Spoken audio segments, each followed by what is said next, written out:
संविधान में दिए गए मूल अधिकारों का समावेश किया जाने का उद्देश्य उन मूल्यों का संरक्षण है जो एक स्वतंत्र समाज के लिए अपरिहार्य अर्थात जरूरी है, जहां जनता ने राज्य सरकारों को अपने पर शासन करने की शक्ति प्रदान की, वही उसने कतिपय अधिकारों को उसकी शक्ति से परे रखा ताकि उनका उल्लंघन किसी भी दशा में न किया जा सके।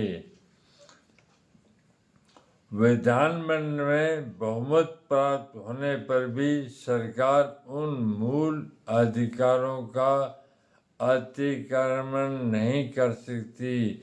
संविधान में मूल अधिकारों से संबंधित उपबंधों को समाविष्ट करने का मुख्य उद्देश्य यही है।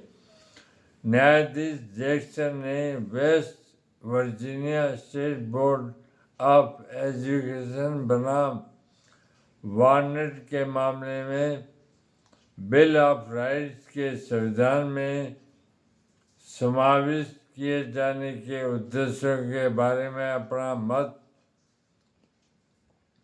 प्रकट करते हुए कहा था कि बिल ऑफ राइट्स का मुख्य उद्देश्य कुछ विषयों को राजनीतिक मतभेदों तथा बहुमत और राज्य के प्राधिकारों की शक्ति से परे रखना था और ऐसे संवैधानिक सिद्धांतों की स्थापना करना था जिसको न्यायालय लागू कर सके।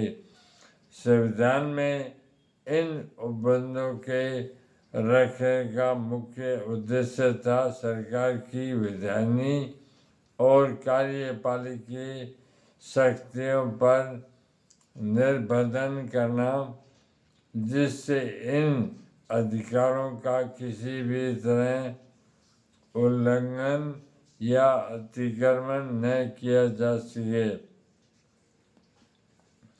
लोकतांत्रिक शासन व्यवस्था में भी इन अधिकारों का रहना आवश्यक है, जिससे जनता के प्रतिनिधि अपने बहुमत का लाभ उठाकर इन अधिकारों का निरादर न कर सके। इन अधिकारों को मूलभूत अधिकार इसलिए कहते हैं क्योंकि ये व्यक्ति के पूर्ण बौद्धिक, नैतिक एवं आध्यात्मिक विकास के लिए अत्यंत आवश्यक है। इन अधिकारों के अभाव में व्यक्ति का नैतिक एवं आध्यात्मिक विकास अवरुद्ध हो जाएगा और उसकी शक्तियाँ अविकसित रह जाएगी। संविधान के मूल अधिकारों की विधिवत घोषणा सरकार को इस बात की चेतावनी देती है कि इन अधिकारों का आदर करना उसका परम कर्तव्य है। इन अधिकारों को संविधान में समाविष्ट करके सरकार की शक्ति को एक निश्चित दिशा में सीमित करना है, जिससे सरकार नागरिकों की स्वतंत्रताओं के विरुद्ध अपनी शक्ति का प्रयोग न कर सके।